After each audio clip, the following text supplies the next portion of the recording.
안녕하세요. K-디펜스입니다. 오늘은 정조대왕암 진수에 대한 일본의 기사와 댓글 반응을 보시겠습니다. 2022년 7월 28일 진수한 한국의 신형 이지스함 정조대왕암. 한국 해군은 2022년 7월 28일 신형 이지스함 정조대왕암의 진수식을 현대중공업 울산조선소에서 실시했다고 발표했다. 정조대왕암은 세종대왕급 미사일 구축함의 4번함으로써 건조된 것으로 한국 해군에 있어서는 네 번째 이지스함이 된다. 다만 기존의 세척이 배치 1이라고 불리는 것에 비해 정조대왕함은 개량형의 배치 2가 된다.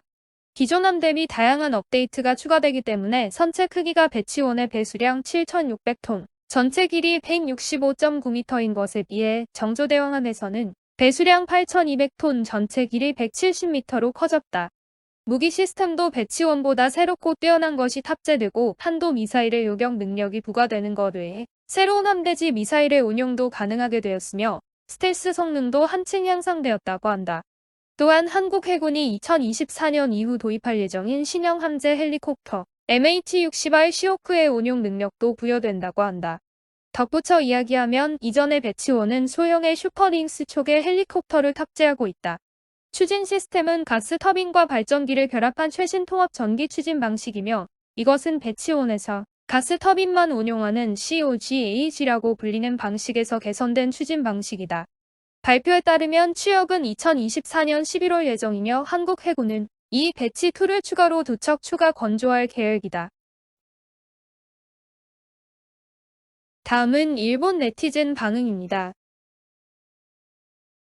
정조대왕함뿐만 아니라 거의 모든 한국 함정은 과무장 상태인 것이 특징입니다. 이 군함도 한국 독자 개발의 VLS를 탑재해 원형이 된 미국 알레이버크급이나 우리 일본의 마약급보다 미사일 탑재 수를 늘리고 있습니다. 한국제 VLS는 40셀로 그중에는 독자 개발의 해상 발사 순항 미사일이 적재될 예정입니다.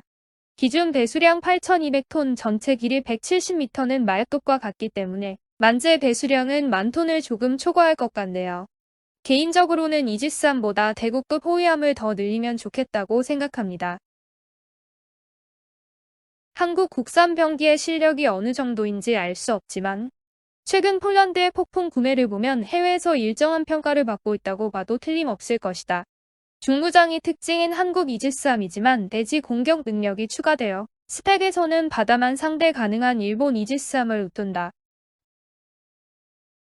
정조대왕이 탑재하는 레이더는 마야급 DDG와 같은 스파이 1D이고 이지스 시스템도 베이스라인 9C에서 같은 것을 탑재할 예정이야. 스파이 1D 탑재함으로서는 마지막 이지스함이 되는 것은 아닐까.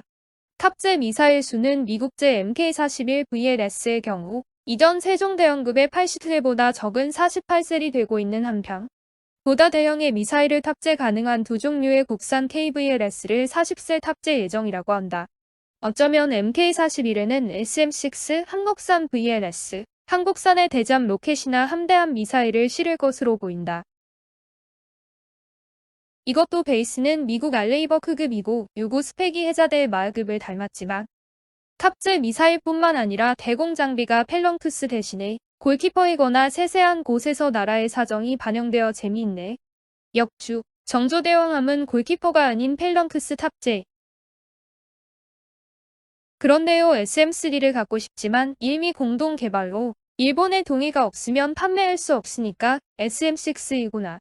탄도 미사일은 SM3가 아니면 요격할 수 없어. SM6가 탄도 미사일의 요격 능력을 부여하는 것은 더 기다려야 해. 역주, SM6는 탄도 미사일 요격 능력이 있습니다. 추진 시스템은 가스 터빈과 발전기를 결합한 최신 통합 전기 추진입니다. 이것도 배치 1에서는 가스 터빈만의 COGAG라고 불리는 방식이었습니다. 같은 추진 시스템을 탑재한 한국 호위함이 추진 축에 문제를 일으키고 있었다고 알고 있는데 이미 원인을 규명해 문제를 해소했나요? 역주, 원인은 규명하지 못했으나 함운용에는 지정 없는 문제였습니다. 성능이나 무장 등을 가볍게 논하는 사람도 있지만 그런 것은 아무래도 좋다. 하지만 적국을 누구라고 가정하고 있는지가 문제다. 아마 한국은 일본을 가상 적국이라고 생각는 것 같다. 무기를 너무 많이 부착하면 상부가 무거워지게 된다. 보건성도 나빠지고 악천후에서의 속력 발휘를 할 수 없다. 장자의 호랑이인가? 역주. 장자의 호랑이는 호랑이의 아름다운 무늬가 사냥꾼을 부른다는 의미. 탄도미사일의 요격 능력을 가지는 최신 베이스9의 이지스 시스템은 도입되더라도 SM3 블록2나 SM6의 수출을 미국 의회가 승인하지 않는다는 그 함정인가? 기사와는 별로 관계가 없지만 사람의 이름을 붙인 함선이 격침되었을 경우 사기가 저하되겠지. 특히 대왕이라면 더욱 효과가 있어. 침수, 표류하지 않는 것을 기도합니다. 참치어 옥룡 소나는 아니지요. 어디에서 날아오는 탄도미사일을 요격하려는 거야. 한국은 미국의 데이터 링크에 참가하지 못하지 않았나? 참가하지 않으면 탄도미사일의 감지 자체를 할 수 없을 거야. 이를 위해 한일 지소미아도 파기하려 하지 않는 거 아니야? SM3 대공 미사일도 장비할 수 있는 것 같지만 미국이 팔아주지 않을 거야. 한국 내 뉴스에서는 탄도미사일도 장비할 수 있다고 합니다만 어디를 공격할까? 가상 적국인 북한의 동서거리는 250km 정도밖에 안 돼. 혹시 일본? 한국도 일본에 뒤지지 않도록 건조하고 있네요. 아무래도 일본에 뒤처지고 싶지 않다는 근성은 여전해.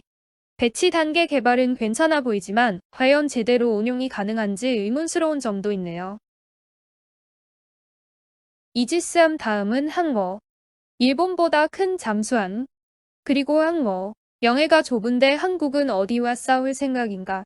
레드팀의 천병으로서 일본 키타큐슈 근처에 상륙이라도 할 생각인가? 이지스함하고 군사위성과 연동에 처음으로 도움이 된다고 생각해. 하지만 한국은 위성을 가지고 있는 거야. 역주. 2020년 중반 다수의 적외도 초소형 위성 발사 예정. 일본이 가상 적국인 것을 잘 알 수 있다. 아니 가상이 아니라 적국일 것이다. 망상만으로 자신만만히 말하는 조선 자국에서 미사일 개발하는 기술도 없어.